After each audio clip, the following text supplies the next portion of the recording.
If this goes on, don't panic. Bringing hope to the world through speculative fiction.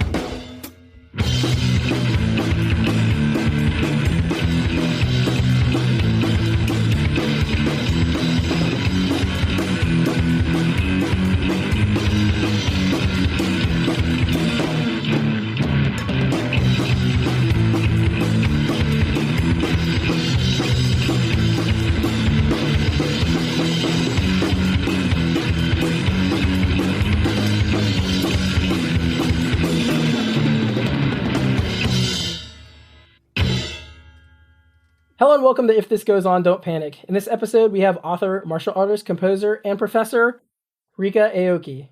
Kat, how are things going? They are going pretty well, although I gotta say I'm very tired of cold weather. Oh, yeah? Yeah. We've been having a very, very unusually warm winter here in Pittsburgh. I don't want to hear that, Ellen. I don't want to. The only thing I want to hear is yes. I also hate icicles. It is almost 50 as we talk right now, and oh God, usually it's about like 25 at this time of year. Yeah, not so here, my friend. It has been snowing for 3 days. My kids would love it. Yeah.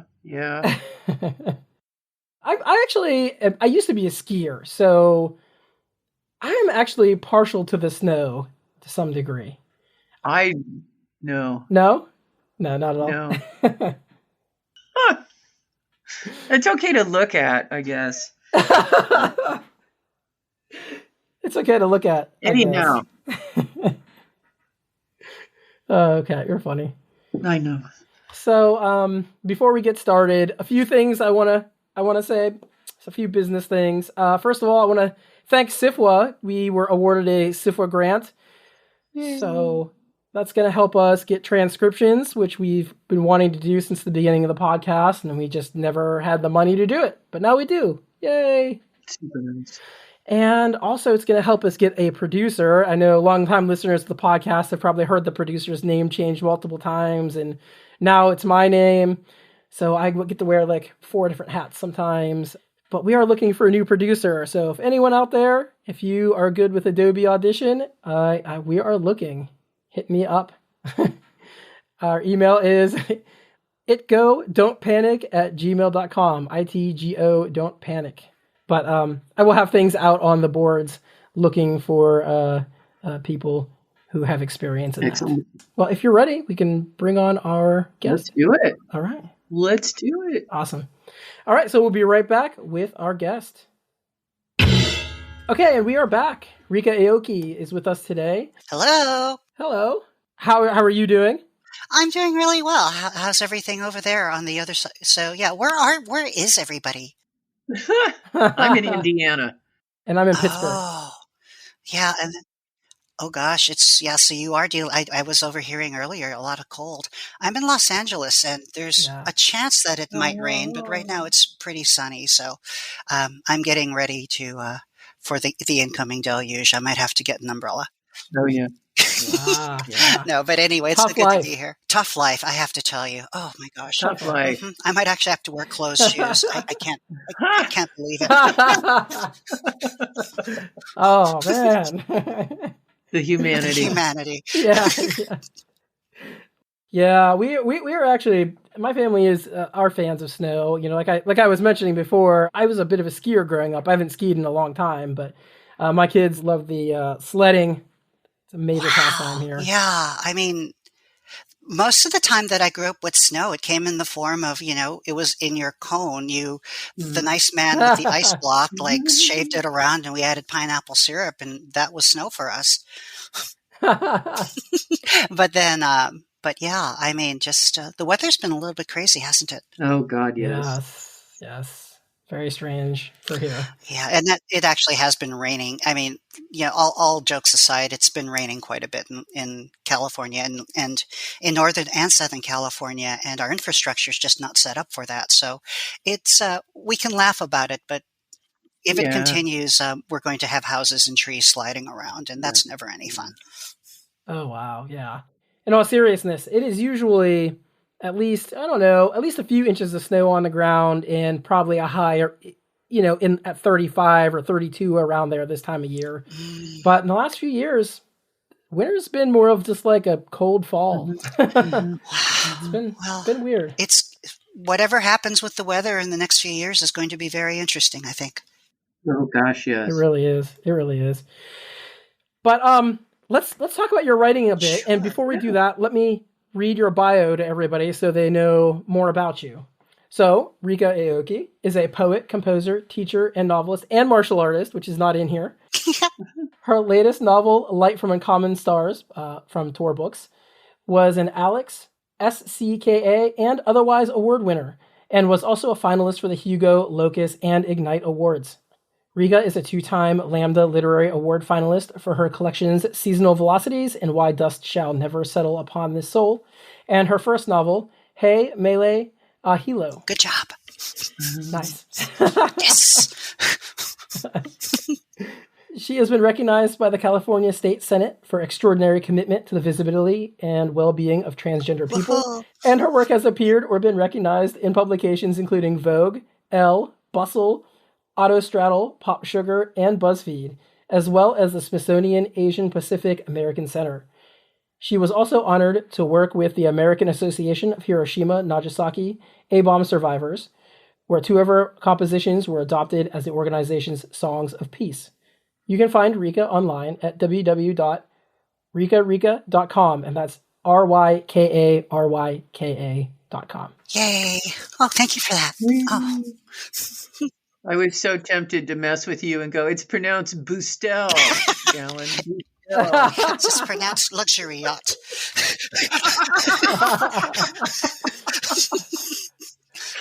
It would have blown my mind to be like, this must be French or something. I don't know. Anyhow, it is a great book. It is. Thank you. It's so nice to see it getting lots of notice because it is a terrific book. Thank you so much. That means so much coming from you, Kat. Thank you. And there's just so much I want to talk about. I'm not even sure where I want to jump in quite. Kat, well, I think one of the questions that I am dying to know is, Ryka, do you have a favorite donut? Well, my favorite donut isn't really in this book. It's actually a donut in Hawaii. It's called a malasada, and it's served on the Kohala coast on the top of the Big Island, and it's from this place called Tex.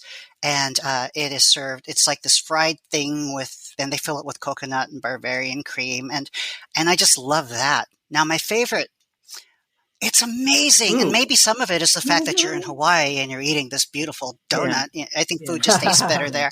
But locally, really, right now, the Kindle's Alaska donut is the Texas donut, because it's actually a Texas donut, which is mentioned in the book, actually exists. And that's probably one of my favorite sort of donuts that I think about when I'm comparing other donuts. This is this big old fluffy yeast donut, and it's just perfectly glazed, and it just goes so well in a cup of coffee. I really enjoy that. Something about a perfect donut, right? You know, I mean, like the kind of fancy ones are nice, but just something about a very old school donut that is delightful. The fancy donuts are fun, and I enjoy a matcha donut with rose petals on it as much as anybody does. Yeah. But sometimes having just a donut that one can just dip in coffee and enjoy and think about things. It's great. Yeah. I'm getting more into cake donuts recently. I used to be kind of a yeast donut girl, but some of the cake donuts that I've been eating have been really interesting, really good. There's this place, there are these things called cronuts that are cake batter donuts. And I've actually had a cronut on a lollipop stick. So it's like this donut hole on a lollipop stick that you would just think is so precious, but it was really quite good. So nice. I've been tasting a lot of donuts because since the book mentions donuts so prominently, whenever I have a reading, people will be bringing donuts to it. And so I've been... Oh, what a nice... I have to tell you, you need to write about donuts, Kat, because that way you'll get a lot of free donuts. And to people who have done so, thank you very, very much. I feel my donut horizons have expanded, and I don't mean that in any way, but honestly. Thank you. That's lovely. So lovely. Okay, I've asked the most important question of the interview there, Alan. It's your turn. I mean, our work here is done, right? We can hang Yeah, out. well, I'd like to. Yeah. I personally prefer the cider donuts. I don't know, but maybe it's like a seasonal thing or something. But Cider donuts are really yummy. There's something about the Yeah. cider that just makes the donuts a little chewier and sort of taste. Yeah, the way they the mouthfeel on a cider donut is amazing. You can actually, this is one of those weird hidden secrets. You can actually duplicate that with mayonnaise. Ooh, that's Ah. interesting. If you throw mayo into your donut batter, especially your cake donut batter, you can actually make a very nice chewy donut. And you could tell people it's cider and just wink and nudge. You know what I had, and this is before I left the West Coast, and I'm sad to have left this donut place before. I don't remember the name of it, but they used mochi rice flour in the donut. Mochi nuts. Oh, And so good. and mochi nuts are, one of them just opened near to me, so I'll probably be going. Yeah, I think there's one in like the farmer's market. Yeah. There are a few of them and so mochi nuts, for those of you who are listening, the Japanese, we have this mochi, and if you've ever had mochi ice cream, Mhm. you know what we're talking about. It's that sort of rice cake thing that kind of feels like silly putty. Mhm. But you can make a donut with that. You can make bread and you can cook. You have to leaven it in a different way because rice doesn't have that same kind of oomph that wheat flour does. But it's got a chewiness to it, a very kind of Yes! unique, springy chewiness. It's just delightful. What I really love about the mochi batter and the rice flour batter is other flavors fill that batter so well. So if you get like a mango mochi nut, or if you get like a peach mochi nut, or you get or a passion fruit mochi nut, you can really, because of the chewiness and the way the flavor works with the rice flour, you really taste they really taste distinct. They really taste vibrant, and combined with the chewiness, oh my gosh, good. that's another good donut. So Okay, I'm paralyzed by the food descriptions. So, Kat, your recent book, it talked about food a little bit, and Ryka, your book is very food centered as well to some degree. Let's talk about writing about food. Sure. I think that's a great question. And I would actually, Rick, I want to go down a little, kind of nail down a little further on it, which is one of the things I love about the book is the replicated donuts keep fading in popularity. Can you talk maybe a little bit about the philosophy behind that? Well, I think that, how do we say this? I think the choice I gave between learning how to cook donuts properly and using the replicator poses two really distinct choices. If you make your own donuts, there's a learning curve involved with that. And really, for Lana and the rest of them, did they really have that time to learn to make donuts when their customer's coming in tomorrow? One can make a great donut, but you have to perfect how to use the oven, the fryer, and whatnot. Whereas if you replicate, you can press a button and the donuts show up, and they will be okay for a while. But one would hope that as you're doing that, you're also learning how to make the donuts on your own and being able to create your own spins on things. And I think that a lot of times those are some of the similar choices we make into how we consume culture, how we create art, how we consume art. It takes a while to as a writer, it takes a while to have the opportunity and the skills to make our own stories. And I think sometimes, at that point, it's easier, faster to get your fix by reading great work from other people and enjoying it and becoming fans. But if you are a writer, and that's the big if, because there's a lot of things people do, but for writers, we're not going to be satisfied until we cook from our own recipe. And so it'll work for a while, but if we don't add our own humanity to it and we don't add our own contribution, I think would be the better word. If we don't add our own contribution to donut lore, to the donut community, then I think everybody misses out. So the idea of the replicated donut was, we could talk about economics, we can talk about capitalism, but really what it is At what point do you feel that you're going to break out of a hegemony, or you're going to break out of convention, break out of what's expected, and shake the recipe up a little bit? Yeah. Perfect. I just feel like that's such a great metaphor for what's going on with the AI stuff right now, and AI art, and is there going to be AI writing next, and all of that. I think that AI has so much promise. I think that if AI art has so much potential and promise, if we also combine it and use it to expand the possibilities that we as individual human beings can make. The problem is when we're only interested in the final product and we want the donut tomorrow, then it just becomes another replicator. Right. Yeah, exactly. Yeah. So I'm excited about AI is coming. We've all read, nowadays, have you read like the articles generated by AI? Well, some of them are very, very good and interesting, and I totally expect all sorts of artificial writing within the next couple of years. Mm-hmm.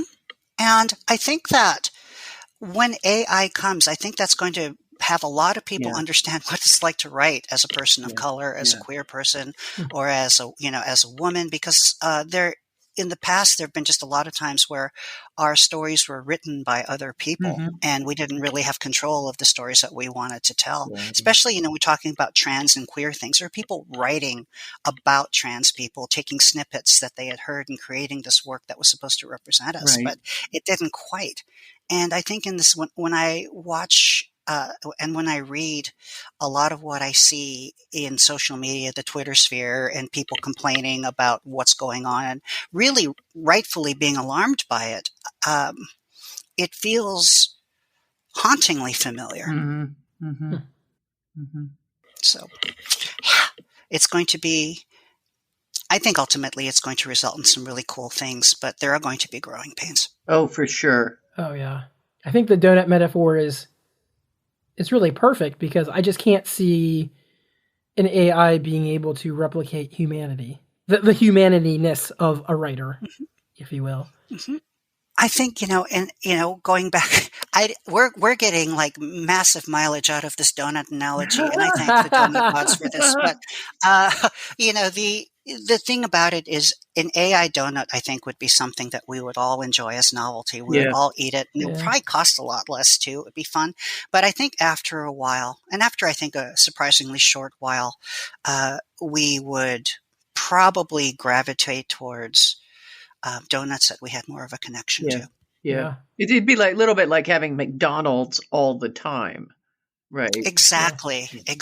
I mean, when I was a kid, I would have loved McDonald's every day, but that was always because it was an abstraction because we couldn't afford that. Now, I don't think I'd ever, I know people who do fast food every day, and it's usually because they don't have time to cook. Right. Usually when they say, I do fast food every day, it's like, well, I wish I could cook. I don't have the time.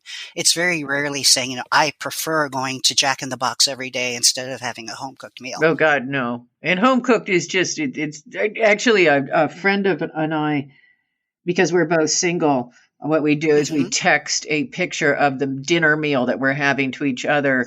And that way we have an actual meal instead of being like, okay, I'll eat a piece of cheese or a bowl of cereal. Mm-hmm. I have to, because I live alone as well. I have to sometimes make an extra effort to make sure my meal is civilized. Yeah. It actually sits on the plate like a proper meal. Mm-hmm. But I think part of that too is, I really like that, what you're doing, Kat. I think part of that is self-care. Yeah. Yeah, it really is. I didn't mean to get us so far off the road of food. It's, well, as a donut, getting in more mileage from the donut, what goes around comes around. Oh my. So don't worry, folks out there, if you're glazing over, we're going to sprinkle this with some sweet. God. Well, I have a question because we talked earlier and you mentioned that you found editing the most satisfying part of the process. And so I was just curious if you would talk a little bit about your writing and editing process, because it's something that varies from writer to writer, and it's always interesting to hear how it varies. So what is the writing and editing process for you? Well, usually for me, a novel starts with the end. I know where I want to be. And if I don't know where I want to be, I don't start the book. Interesting. So I really am somebody who thinks about that last scene she wants to shoot and what wants to be said. And then early on, I was talking to, who was I talking to about this? I think it was it Kate Elliott? I think I was talking about this earlier. What I do is, before I start with the book, I actually write a letter to myself. Oh, nice. I say, this is what I want to do with the book. These are the emotional notes I want to hit. This is the basic message I want to say. I did that with Hemele. I did that with Light from Uncommon Stars. I did that with this book coming up. And just because I know I'm going to go places, so I want to make sure that in my pocket somewhere is this thing that tells me what I had set out to do in the first place. Oh, that's perfect. I think that's so smart. I mean, just something that sort of carries you through as you're going through the writing, really. And and somewhere, in the middle of it, I'm going to lose my way because there's this character who wants to take over the book or something like that. And then I'll look at this and we'll negotiate. And we'll say, okay, is this worth it? What are we going to do here? But what I find that I do is I write and then I pull back, and then I write some more, and then I pull back, and I write some more, and then I pull back. What I mean by pulling back is I'm editing, I'm trying to figure out where everything goes. Nice. And so by the time I get to the draft, which I'm closer to now than I'm kind of happy right now where this next book is, yes, it's a zero draft, but it's something very, very much other than just getting it all down. A lot of the work's already been edited. Some of it's been read. Some of it has been just working with each other. So I'm tinkering as I go. What I will usually do is I work now with 2 screens. Sometimes I work with pen and paper and screen, but usually I have 2 or 3 sets of documents open and I'm trying to figure out how to fit everything. I'll have a scratch pad trying out a new passage before I put it in. And it really is that feeling of trying to have a set plan, but be open to the serendipity of things working in an interesting way. Nice. I really like that. Well, so when we talk about characters that start stepping forward and trying to dominate the manuscript, I'm just curious, was Astrid one of those characters? Yes. And here's the thing with Astrid. Okay, so Astrid was the most political character I wrote in all of Light from Uncommon Stars. The single most political character I wrote. Because I had grown up with people of color being domestics and not giving them a backstory. They just showed up, here's Hop Sing on the Ponderosa, here's this, here's that. And they just show up and they go and nobody even cares. Right. I wanted that with Astrid. I wanted Astrid to be a character that just came and went. And if you wondered where she was, that was your racism talking, because everything else was the same. Interesting. So that's what I was doing with Astrid. So that's why Astrid is drawn kind of incompletely. Yeah. But I couldn't completely erase her because I was just thinking, no, because it's kind of interesting. I mean, the poor woman can't even figure out how to cook a bitter melon. Right. So I thought that I would just draw a little bit more, but I hope that I never completely gave it away because there was a reason for that. I think that Astrid is quite capable of being the lead character in her own book. But I wanted you to feel the loss of not knowing a backstory to a character you thought was interesting, and then apply it to all the back characters, all the women, all the domestics, all of the people of color that you had just watched and seen them come and go and wonder how many beautiful stories you're missing. Oh, that's lovely. That's really lovely. Nice. So yeah, that was usually, that was it. Yeah, she was the most political character I wrote. Wow. The intentionality of that is blowing my mind right now. You know what happens, Kat, is when I got the go-ahead and the green light from Tor, I was very, very aware that there are very, very few transgender women of color like me with this opportunity. So it was the situation. I've got this great opportunity. Who do I take with me? What do I say? How do I make this good to not gunk it up for the next trans woman of color who might get a chance to do things? So there was, I would venture to say there was a little bit more consciousness of who I was and what I could do for a community going in. The challenge, of course, is to still be yourself. Yeah. Well, and I think, go on. With Katrina, you have created just such a wonderful character who is so much herself. And there is a moment in the book that really just reveals so much about her, which is where they're like, oh, Shizuka is the queen of hell and she's going to take your soul and all of that. And she's just like, I know, nothing comes for free. And there's just such it's just a beautiful moment, and so revelatory of personality, and also so revelatory of the history that goes into that sort of attitude, that I just thought it was just fabulous and beautiful, and just one of the most engaging characters that I've read for a long time. Thank you so much, Kat. I would go in and I would talk about the fact that I know people like this, that I know a lot of people who didn't make it, that some of that stuff actually happened to me, in fact, but what I would rather say right now to your listeners and to, people who read work, this is what bringing diverse authors can do for science fiction and fantasy. We can give another option. Your soul has gotten sold out. Are you going to be angry? Are you going to deny it? Are you going to try to save your soul? What are you going to do? What are you going to do? I think that for somebody like a trans woman of color who's gone through hell and gets it, we have a different perspective on things. So when I wrote that, I know. I mean, who hasn't been after my soul? Yeah. And I don't have much of a soul to begin with because all my friends are dead. What do I even need eternal life for? And so, one of the reasons why I don't have people to have dinner with is a lot of them are gone. A lot of the artists I grew up with are gone. And so it's kind of like, okay, and so I wanted to, and that is something that I feel is healthy both for me, the writer, for trans people in the community to hear, because now here's, if I'm lucky and if I'm good and, and if God is willing, I've told a story that resonates with my family, my trans family, good. And also I think it shows that to people who haven't gone through that experience, that there are other ways of thinking that might open up plots and might open up reactions of characters and might give you more tools in your toolbox to work with your own work. Yeah, absolutely. So, this kind of, people sometimes think of diversity as charity. It's not. If anyone's getting charity, it's the establishment now, because, the stories that we're about to bring don't invalidate your stories. But I hope that they'll enrich them. One does not diversify to lose, in any business, one doesn't diversify to lose money. No. You're opening up new markets. And I don't understand why.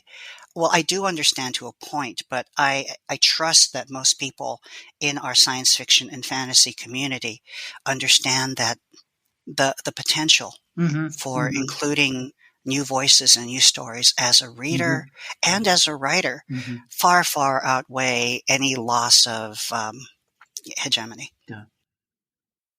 I will say, as the straight white guy, that a few years ago, probably about 5 or 6 years ago, someone pointed out, hey, and this is the person talking, not me. I've been reading all white guys. I'm tired of reading white guys. And they start branching out and they're like, everyone should go and check and see what they've been reading. And I went through my list and I was like, damn, it's all white guys. And I hadn't even realized I was doing it. And since then I've intentionally, changed my reading patterns, and I have just learning to taste donuts that aren't made from the replicator. Right. Oh, with the metaphor again. I love it. Yes, it's amazing. It works. Thank you, donut gods and goddesses and non-gender deities. But yeah, I mean, it just opens up all whole new worlds of things, and you would think that of all readers, the science fiction and fantasy readers would enjoy these new experiences, right? Yeah. Because I feel like that's what science fiction writers and fantasy writers are Yes. after. That's why it's so weird when you hear them be like, "Oh, diversity, yuck, yuck, yuck," and you're like, "Oh, God damn it!" It's as you say, fresh Yeah. donuts. You know, again, though, this doesn't surprise me, y'all. So I'm trans, and we have a similar situation sometimes in the LGB and in the women's community. If you look at what, some people who really mistrust trans people have been some of the staunchest and most effective, and in some ways, admirable feminists, Yeah. or gay activists. Yeah. Who have done so much fighting to make an enclave safe for them. But I think there's still that, and in so doing, you would think that they would include trans people, but they do not. And some of it perhaps is still that feeling of scarcity, where I've hammered out this one area, I've got my walls up, I've got everything set up, I've got gay marriage, my house has granite countertops in the sink. I don't want to mess with this hard-won prosperity to bring that rabble in. So can we just pretend they don't exist? And I think a lot of times when I look at feminist, people who people call themselves feminists who don't include trans people, it's always based on what they can lose. It's always based on danger. It's always based on loss. It's always based on we've come so far, we're not going back there. That sort of thing. And it takes a lot to tell somebody who is tightly gripping onto what they've gained, that if they relax their hands, they can hold on to somebody else. Yeah.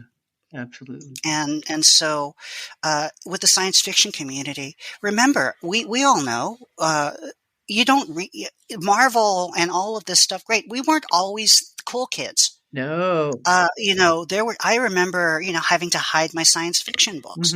I remember, if you're a science fiction, if you're playing Dungeons and Dragons on AD&D second edition, outside the English class on the concrete, rolling your dice that, your 20-sided dice that you have to mark by hand because they hadn't made 20-sided dice. If you're doing that, you're not the popular kid. No. Right. No. And so you form these tight communities where you could be yourself. Yeah. And there was always that fear of losing that. And so when I see today's science fiction fans circle the wagons and say, "Who are you, outsider? You don't belong here. We're not going to be this or that." I get it. I mourn for them. I am sad. But I know what it's like to be bullied. Yeah. So just let me do what I'll do, and I'll wait, and my books will be there. And, so many people's books will be there. And if and when you do decide to feel good about all of us eating together, I'll let you share my chicken. Yeah. Yeah. And that's the way it has to be, right? I mean, I think that's another thing. I mean, you look at, a lot of times you see, how do I say this? I think having seen so much violence against trans people, and not just violence from but also watching a lot of my friends die of HIV and things like that, I think as long as somebody is still alive, there's hope. Yeah. Yeah.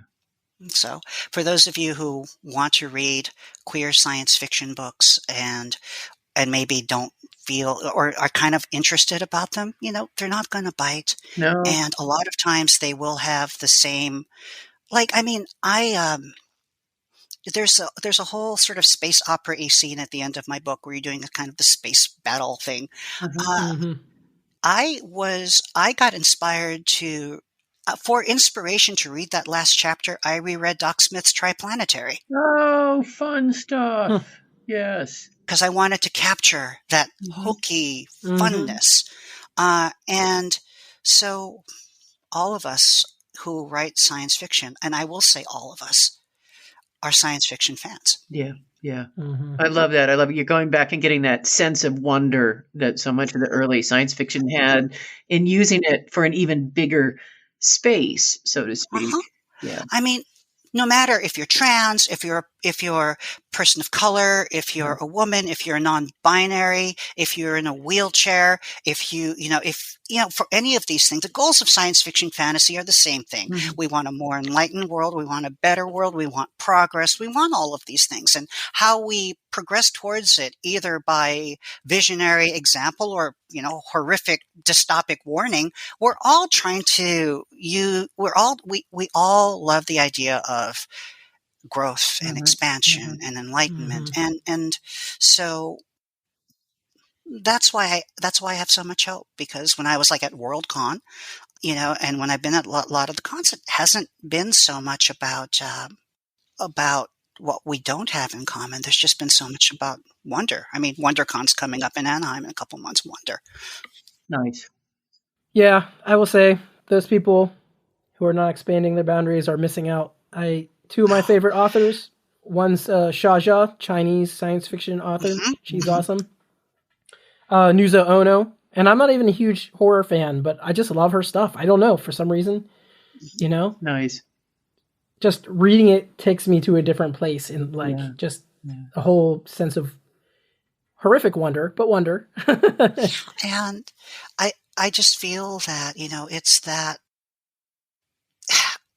I still believe that I've been so welcomed by readers in the science fiction community and other writers in the science fiction community. I've never lost sight of the fact that if social change is going to come from somewhere, it's going to come from us. There's just too many good writers, and there's just too many good people, and there's too many people interested in advancing our community in all kinds of beautiful ways. Yeah. So I really do believe quite a bit in this community. Agreed. I definitely love to hear that. That's for sure.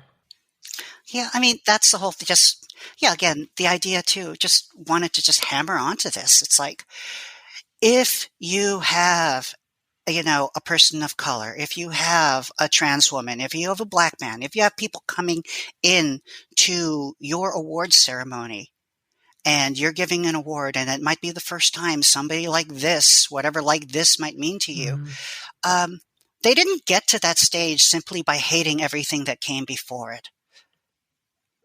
You don't write science fiction by rejecting everything that came before it. There's reverence. There is appreciation. And if you want to see your heroes elevated in a brand new way, be kind of fun to listen to what they had to say. Yeah. Yeah. You're just echoing so much of what I talked to, again, at Chivway, Donald Ekpeki about, I think that this is also part of a zeitgeist. I think that when when I first came out as trans, it was a big deal. Now, shoot, I mean, I'm teaching at Santa Monica College. Who amongst my students isn't a little genderqueer anymore? Right. So I think that our work as artists and writers is taking effect. Yeah. And the writing that's being produced now, it really owes so much to the writing that was produced a generation ago, and so on and so forth. And so it continues. And I think that the pushback that we're feeling actually helps define the community a little bit. So I never thought I would get to this point, because there are just times I hated the establishment so much. But it's almost at this point where it's like, okay, you see somebody like J.K. Rowling saying horrible things, and you realize, well, I get where she's coming from, and it's necessary to our community to have this all aired out. Not saying I'm going to go be a fan of somebody who doesn't trust me, but what I'm saying is there are places for all of us in the community. Yeah.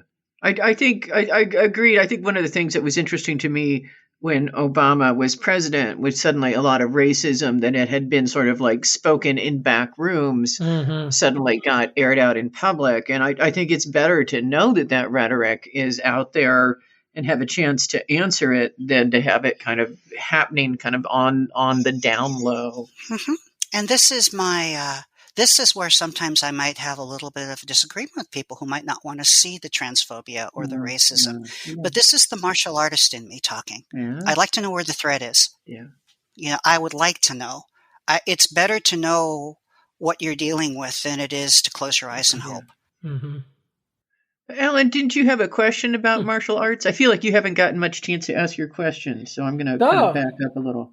That's perfectly fine. Honestly, I love having an episode where I don't have to say anything. Oh, come on, Alan. I gave you that martial arts lead on purpose. I was feeding you. There you go. There you go. Well, let's talk about your martial arts career then. Sure. I know that's a big part of your life. What do you study? Well, now I'm teaching a lot of trans and queer self-defense, but it's all judo-based. I've been studying judo since I was 10. And I was, I have a few degrees of black belt under me. I was a national champion, as a junior. Wow. And I had a judo scholarship that I turned down because I didn't really it sort of came in at the same time as I realized I was trans. And guys being violent is a powerful thing, but it can be kind of scary too. But yeah, I love judo. What judo helps me do is it helps me deal with things like adversity, especially as a writer, writer's block. The idea that even if I'm in some sort of conflict with the draft that I'm doing or using, it's giving me things. And if I roll with it and I work with it, eventually I'll figure out what I need to do. So it lets me be a lot more philosophical with conflict and how to use it constructively. I think maybe you can even see how I'm talking about somebody like rolling, how we can use rolling, or talking about, racism, it's a part of life. It's going to be there. You're either going to break your hand on it or you're going to use it. And so what I think martial arts is, especially judo, which is a very soft martial art in terms of its philosophy and how to deal with an attack. You don't block it hard. You use it and throw the other person with it. Right. This helps me as a writer, helps me as a person of color, helps me as a trans person, because as all three, we're dealing with things that are stronger than we are. Yeah. So, yeah, it's a part of me. People say there are people in martial arts who don't even know that I write. Oh, that's incredible. I did not know all that about you. I myself am a newer, well, let me back up a second. I took some martial arts in college, but I was a mess in college and did not really pursue it very far, even though I very much enjoyed it. And then recently I've started doing Tang Soo Do, which is a Korean form of karate. That's Chuck Norris's martial art. Oh, I did not know that, really. Yes, it is. So let's all be really careful of Alan. He's taking Chuck Norris. Yeah, Chuck Norris is a Tang Soo Do practitioner. I did not know that. I'm surprised no one's ever said that to me. Huh. Well, yeah, now I'm as tough as Chuck Norris, so everyone everyone watch out. There we go. Alan doesn't sleep, he waits. Yeah, I like that.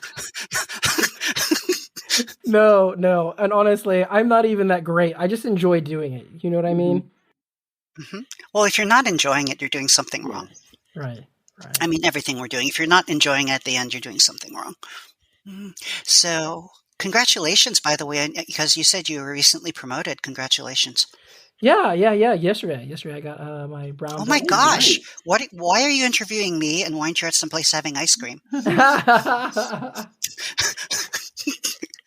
Congratulations. Thank you. Well, but the belts actually show commitment and advancement, and good job. My son is really the real devotee. He's black belt first Dan, and getting pretty close to second Dan at this point. And he's very young, usually very young. And if you keep it fun, that's great, because the martial art doesn't really open up until about third or fourth degree black belt. It was so interesting to hear you say when that. You can start doing everything that you did as a black belt automatically. That's when things start happening. Just tell your son this. It's like things get cool at about third degree, fourth degree black belt. Then you get old and you're a fifth degree black belt, and then things start breaking. But yeah, that's kind of. But see, the problem for me is I'm already at that point, but I'm only the brown belt, right? Yes. And I mean that in that learning, in some ways, the learning curve is pretty much the same. It's Yeah. like the degree from white belt to brown belt is like, pretty much the same sort of learning and the same sort of enlightenment. I think what's important to say to a black belt is that incline does not stop. You still continue to learn cool things, and you're still a white belt facing your next degree, and there's still another journey, and it never ends. Yeah. I'm just gonna just blurt a little, and we can cut this out if you want. But yeah, one of the things is one of the big divide. I have two big divides whenever I teach martial artists. When I lose my students, I lose my students at brown, and I lose my students at black, because when a student gets a black belt, they think it's done and they're complete. And I've promoted more than a few people to first degree black belt. I've never gotten anyone to second. Interesting. Huh. So yeah, it continues. We grow. Gone. I can see that in the culture of our school, because it's exactly like you're saying. People get their black belt and they say, "Okay, I'm black belt. I am done." And our instructor has also said for something very similar about brown belt. And it's funny, I just learned my brown belt form yesterday. Well, learned. I'm putting in air quotes because I am terrible at it. Our teacher even said to me, this is a big step up here, because this is when the forms and everything start getting tough. Yes. Everything before this was just the basics. Nice. And then when you can do those forms as easily as you can breathe, the forms will still be teaching you. Nice. Yeah. And, that's also the way I feel swinging it back around when I read somebody like Doc Smith, or I read some of the books that I keep going back to. They keep teaching me, and they keep showing me things. And, that's kind of, don't you all that's how you want your books to be in somebody else's library? Oh, absolutely. Yeah. That's what I hope. So, I mean, I'm hoping that, whenever I write a book, that, even 20 years from now, somebody might pick it up and smile. Yes. And get hungry that for you a have donut. touched somebody else, that they've given you some of your time and feel rewarded for it. Yeah. I mean, I don't really, my training was, I have an MFA in creative writing as a poet. And one of the beautiful things that poetry taught me was don't expect people to get out from the work what you put in. But as long as they get something, we're good. We're good. It's interesting. We've been talking a lot about a sense of wonder, and you've been bringing up Doc Smith and all of this. And so I wanted to talk about that sense of wonder in your book a little bit. I found it a very interesting mashup of science fiction mixed with a fantasy storyline, mixed with a very realistic storyline, all at the same time, which kind of was able to keep it very light while also talking about some very serious things. What were some challenges for you in composing that? Actually, it was a lot less challenging than I think it looks like from the outside. I had in high school, I had a teacher, her name was Miss Wong, and Chinese teacher, Chinese woman, and she grew up in Texas. And so she spoke with a twang like nobody's business. Hi, y'all, I'm Miss Wong, that kind of a thing, right? I can't do it, but you can sort of. And for us, that was the most hilarious, that was like the weirdest mashup there was. But she was just talking. And I think that a lot of times as we gain more diverse writers and authors telling their stories, we're going to have more quote unquote mashups when it's just people kind of doing what they do. Science and magic and working at a donut shop, that's called being Asian.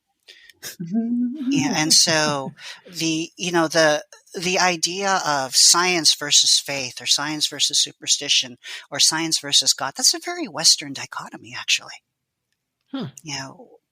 In Japan, we have there's a new car, the Shinto priest comes and blesses it, and nobody thinks twice about it, because these are just different systems of belief that weave together seamlessly in many cultures. I think that's probably one of the things I find one of the things I find most problematic about the culture we have here, that you have to be one or the other.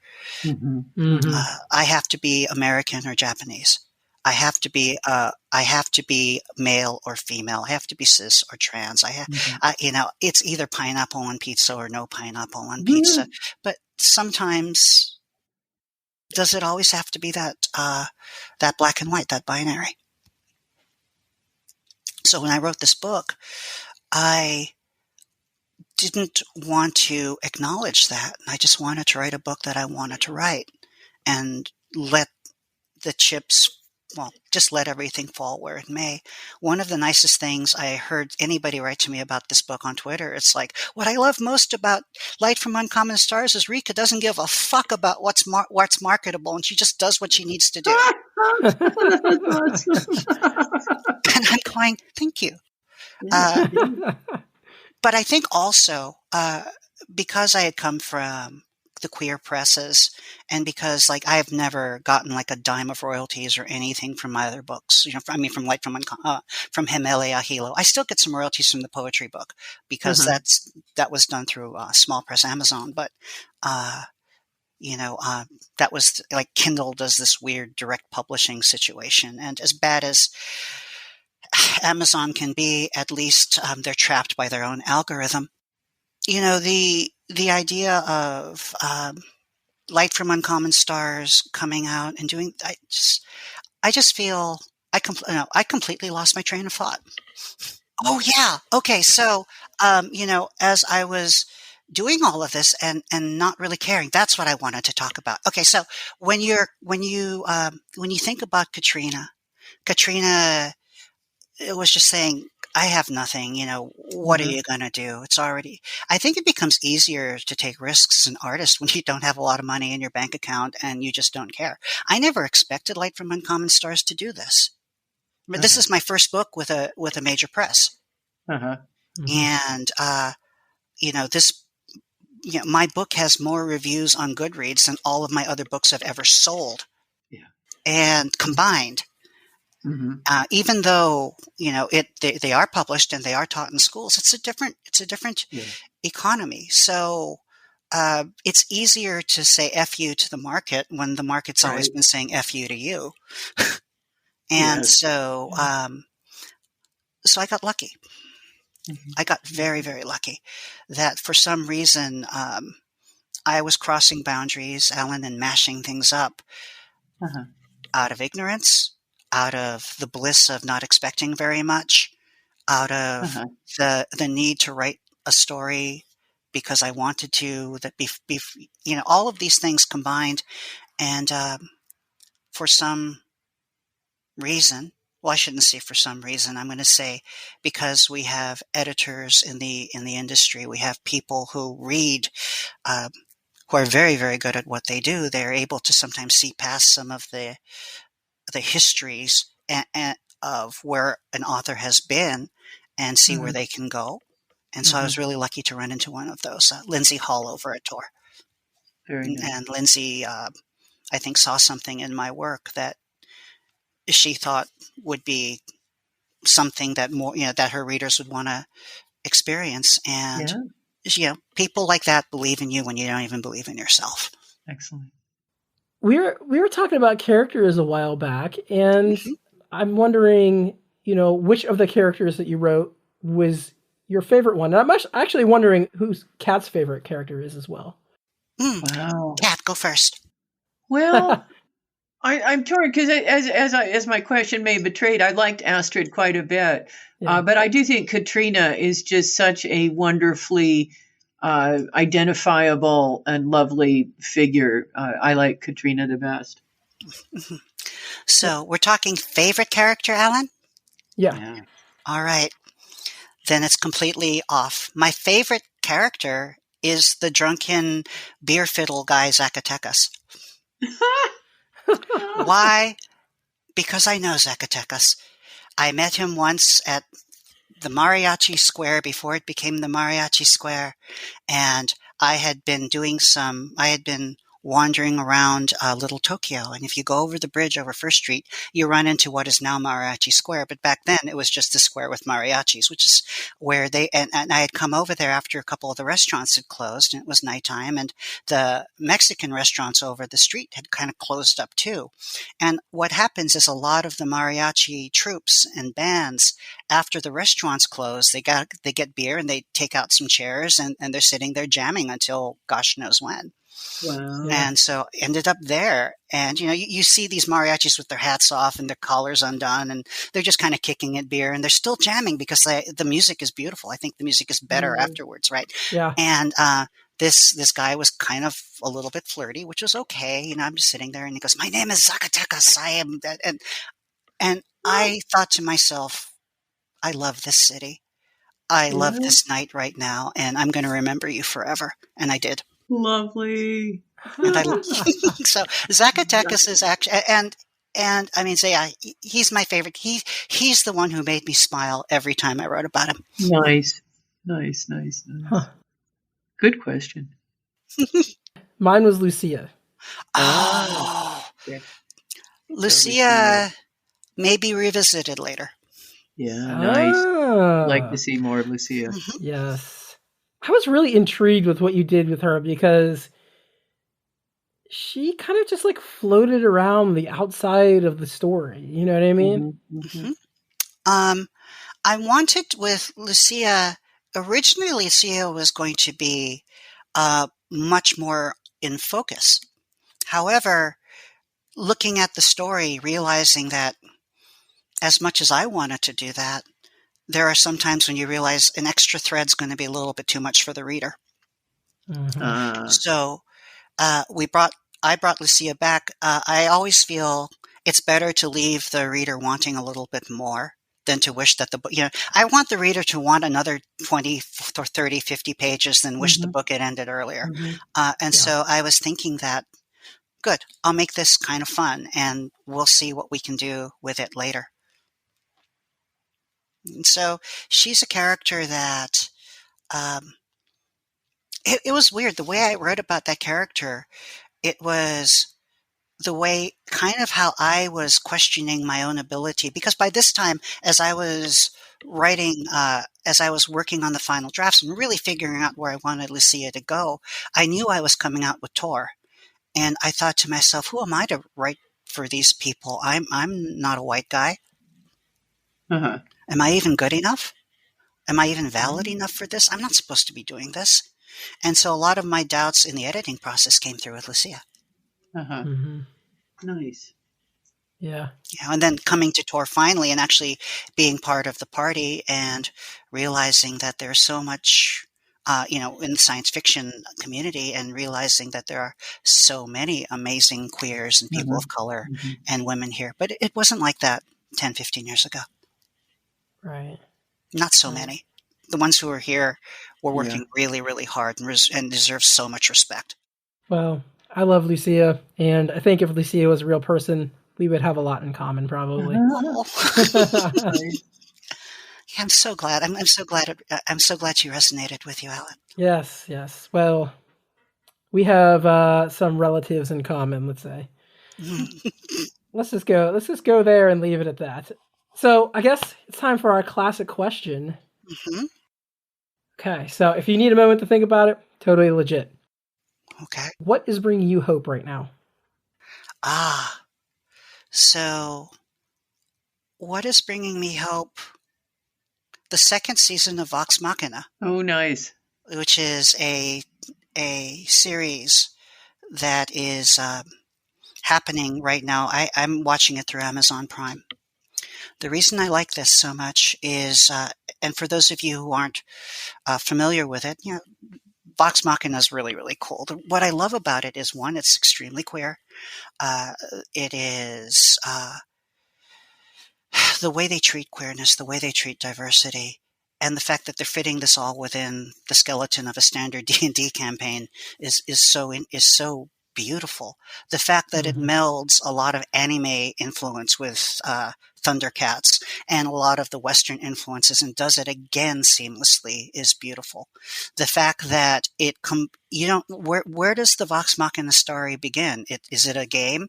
Is it a campaign? Is it an anime? Is it a book? That it exists in so many different modes is something that I want to do one of these days with, my own work. I would love to see how work plays out in game form or plays out in graphic novel form or on screen, because we take in information in so many different ways. The reason I like Vox Machina so much, and it gives me hope, is it does all of these things. It does it really elegantly. There are some places that are really hot. There are some places that are they just want to make you cry. There's some places that make you want to laugh. And we can have all of these, you'll laugh, you'll cry, you'll love it moments in a very inclusive and very queer and very compassionate way. And when we talk about having,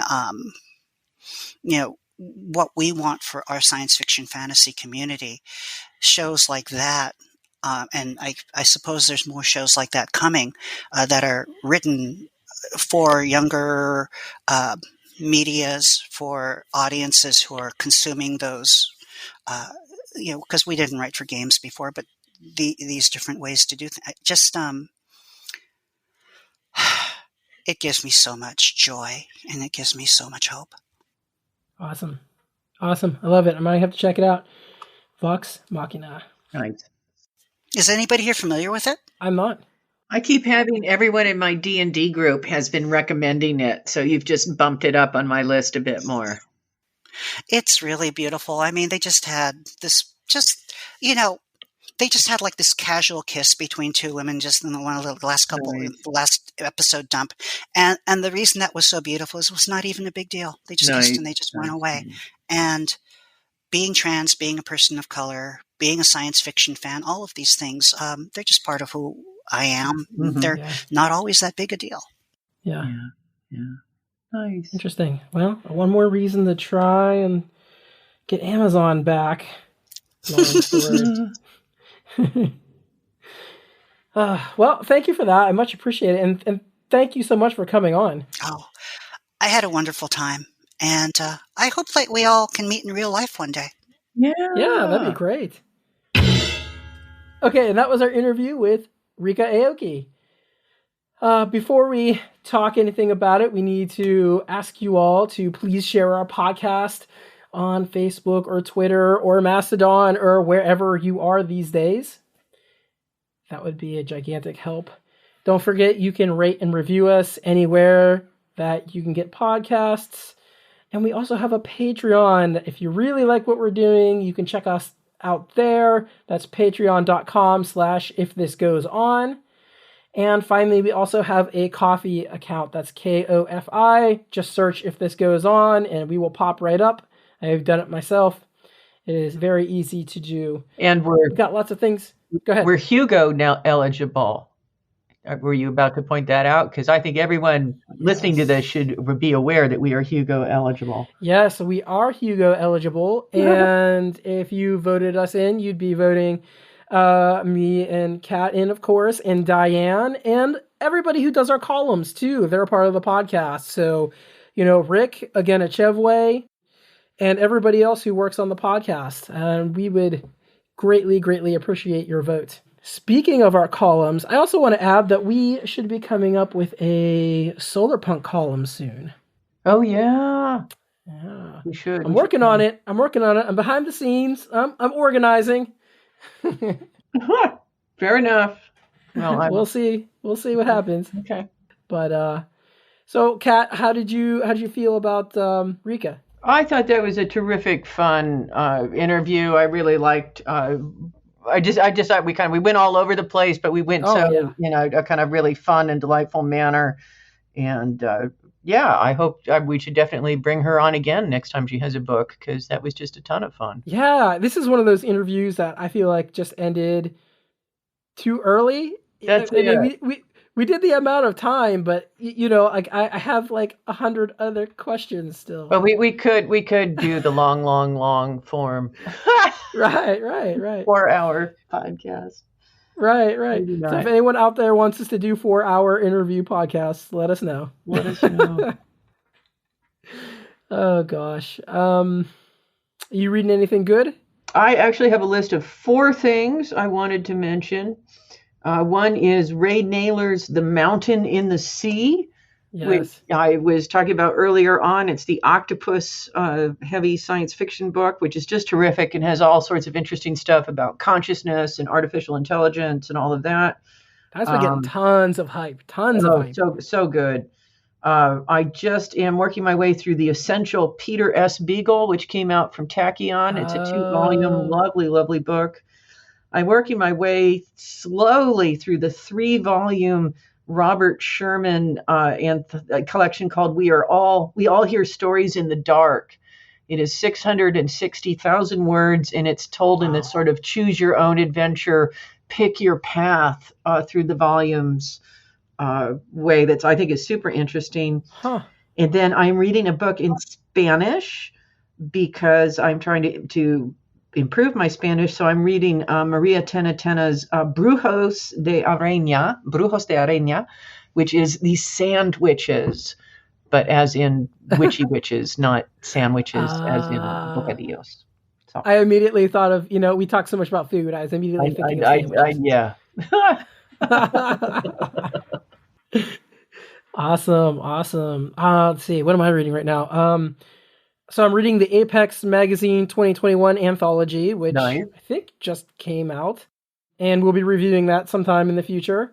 And I'm reading I guess a modern classic. I'm reading The Wind-Up Girl. Oh, Bachagaloop. Yeah. Very nice. Really enjoying it so far. Yeah. It can be pretty brutal sometimes. Super brutal sometimes, yeah.